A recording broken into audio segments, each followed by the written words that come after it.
30 lembaga internasional tolak Soeharto jadi pahlawan nasional. Usulan Presiden kedua RI Soeharto mendapat gelar pahlawan nasional ramai-ramai ditolak oleh aktivis dan pegiat kemanusiaan. Sejumlah aktivis yang tergabung dalam Koalisi Gerakan Masyarakat Sipil Adili Soeharto, GEMAS, menggelar aksi dan menemui Menteri Sosial, Mensos, Saifullah Yusuf di kantor Kementerian Sosial pada Kamis, 15 Mei 2025. Para aktivis datang untuk menyampaikan sikap menolak Soeharto menjadi pahlawan nasional karena kepemimpinannya dinilai tidak memenuhi kriteria undang-undang mengenai gelar kepahlawanan. Mereka menyerahkan dokumen petisi dari masyarakat sipil dan joint statement dari masyarakat internasional. Komisi untuk Orang Hilang dan Korban Tindak Kekerasan, Kontras, mengeklaim bahwa 30 lembaga internasional menolak usulan Soeharto menerima gelar pahlawan nasional. Kepala Divisi Pemantauan Impunitas Kontras, Jane Rosalina mengungkapkan, penolakan itu berupa joint statement dan penandatanganan oleh 30 lembaga internasional yang tak setuju Soeharto ditetapkan menjadi pahlawan nasional.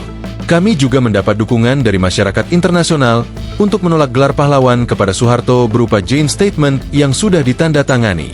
Setidaknya ada 30 lembaga internasional yang menandatangani dan juga sudah kami serahkan, ujar Jane saat menemui Menteri Sosial, Mensos, Saifullah Yusuf di kantor Kementerian Sosial pada Kamis, 15 Mei 2025. Kontras yang tergabung dalam Koalisi Gerakan Masyarakat Sipil Adili Soeharto, GEMAS, menyerahkan 3 dokumen penolakan kepada Mensos.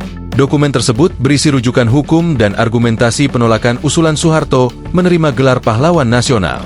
Kami berharap usulan penolakan juga dari masyarakat itu dapat dipertimbangkan, ujar Jane. Dalam pertemuan tersebut, Mensos Saifullah mengaku terbuka dengan masukan dari masyarakat terkait usulan Soeharto menerima gelar pahlawan nasional.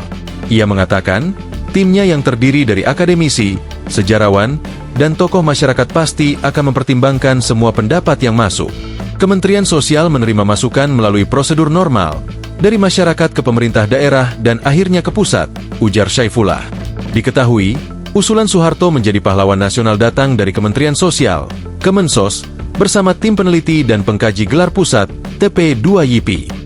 Terdapat nama lain yang juga diusulkan mendapatkan gelar pahlawan nasional seperti KH Abdurrahman Wahid, Jawa Timur, Sansuri, Jawa Timur, Idrus bin Salim Al-Jufri, Sulawesi Tengah, Teku Abdul Hamid Azwar, Aceh, dan KH Abbas Abdul Jamil, Jawa Barat. Lalu, 4 nama baru yang diusulkan tahun ini selain Soeharto adalah Anak Agung Gede Ano Mudita, Bali, Deman Tende, Sulawesi Barat, Profesor Dr. Midian Sirait, Sumatera Utara, dan KH Yusuf Hasim, Jawa Timur. Download Tribun X sekarang, menghadirkan lokal menjadi Indonesia.